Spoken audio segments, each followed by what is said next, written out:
Hello and welcome back to another episode of Ruining Your Childhood.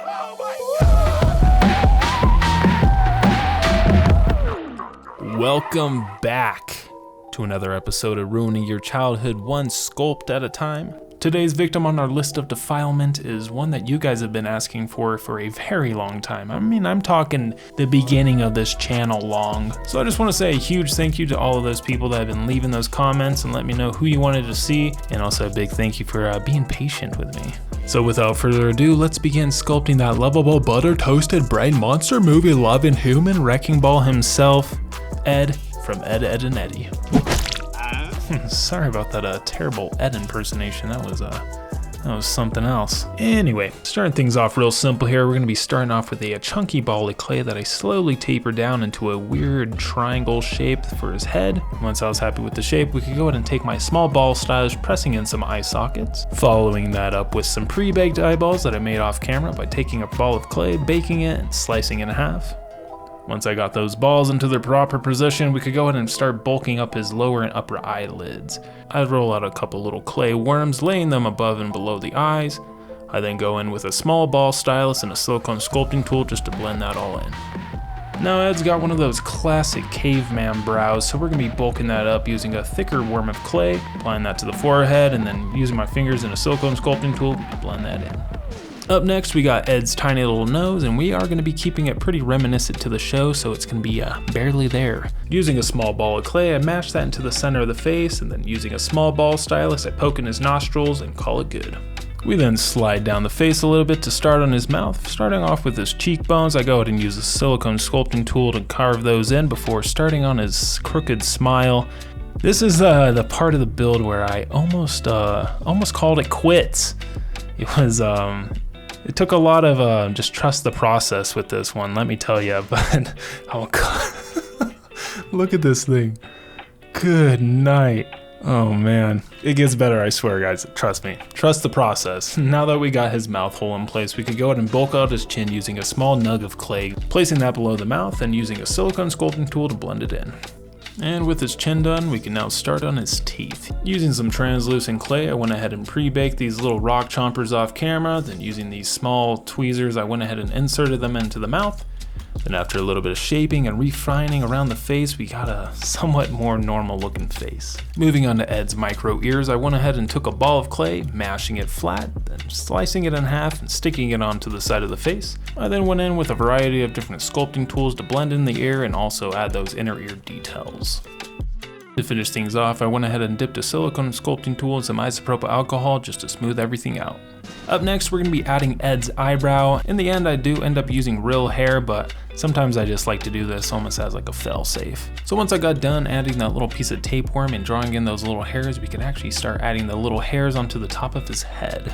For this, I'm going to be using some fishing line that I cut into little hair lengths, trying not to take my eye out in the process. But once we had ourselves a nice little pile, I could then take those small tweezers and begin the grueling process of sticking these little hairs all across his head. I was actually pretty happy with how these little hairs were working out because it made him look a lot more like the character. Finishing things off, I stuck a piece of armature wire up his head and then it's off to the oven for its first bake.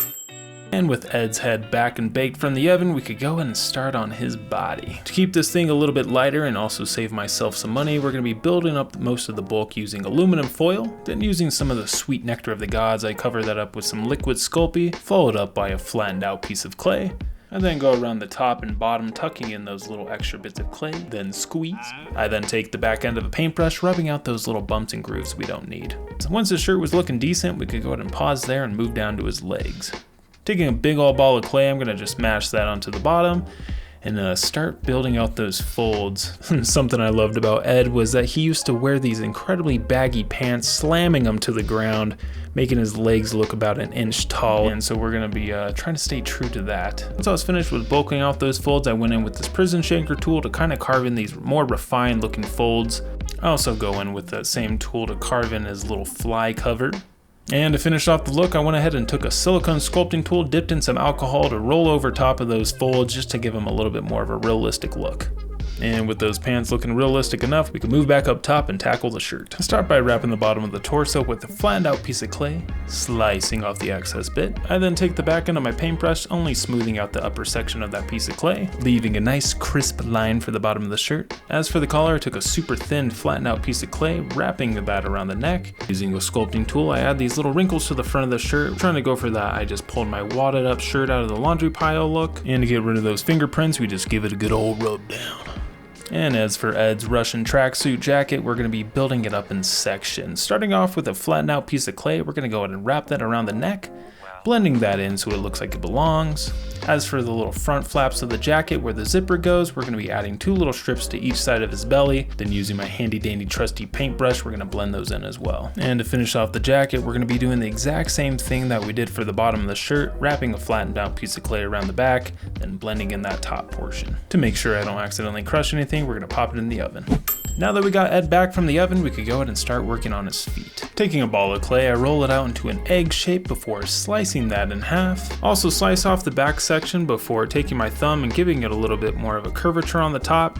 And then after a little bit of refining with my fingers and a paintbrush, I go ahead and stick that onto the bottom of the pants. I went ahead and did the same exact thing for the other side, and after a little bit of refining here and there, we got a couple of shoes. Now in the cartoon, he has these little ridges on the bottom of the shoe, and I happened to notice that the top of the clay that I buy has these little ridges as well that almost looked exactly like how they look in the show, so I'm just going to be slicing those off and using those for the soles. I always thought this was a pretty interesting detail that they would add, because I feel like most of the time cartoons, they kind of skip out when it comes to shoes, but the fact that they try to add little details, I thought that was pretty cool.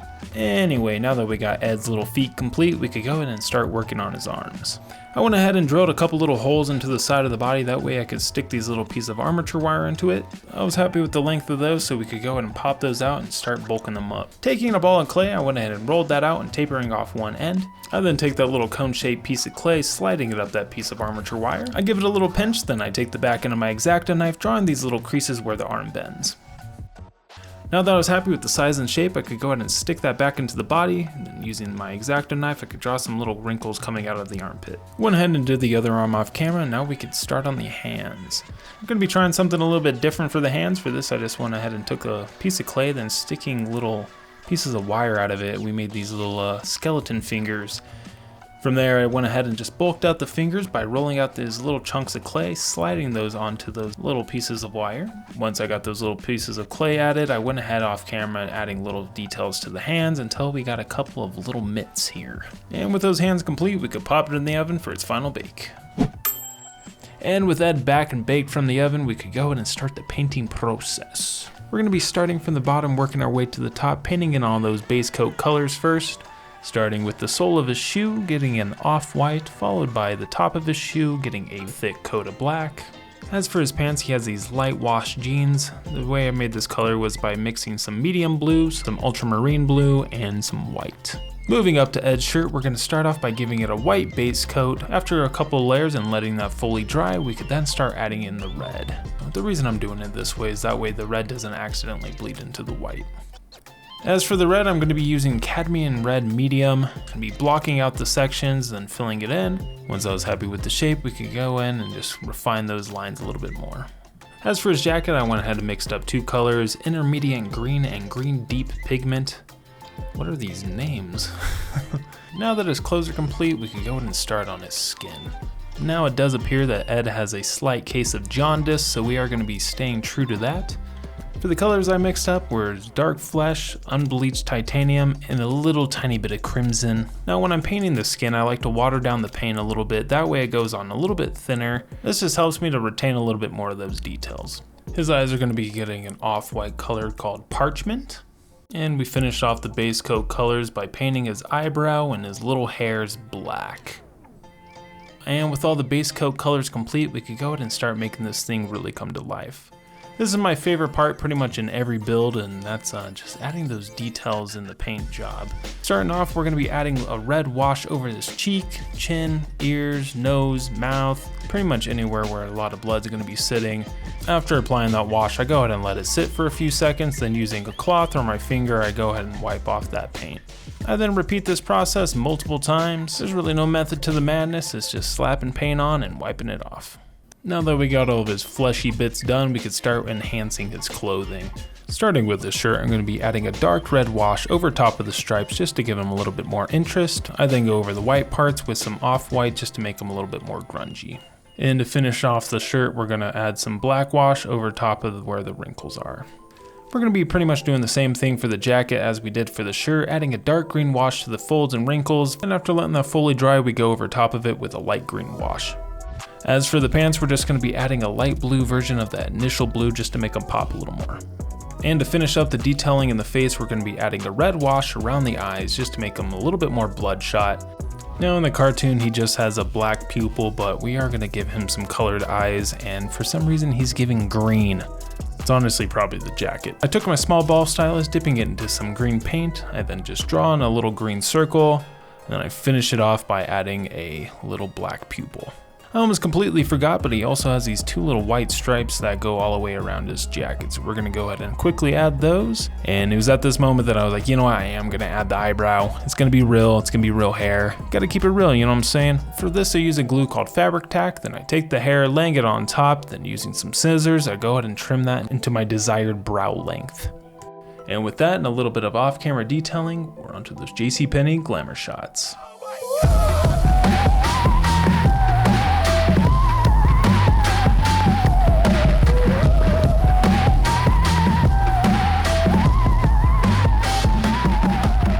Thank you guys so much for watching the video. I hope you all enjoyed it. Don't forget to hit that like and subscribe button, and also leave a comment down below of who you would like to see me sculpt next. I'll see you next time.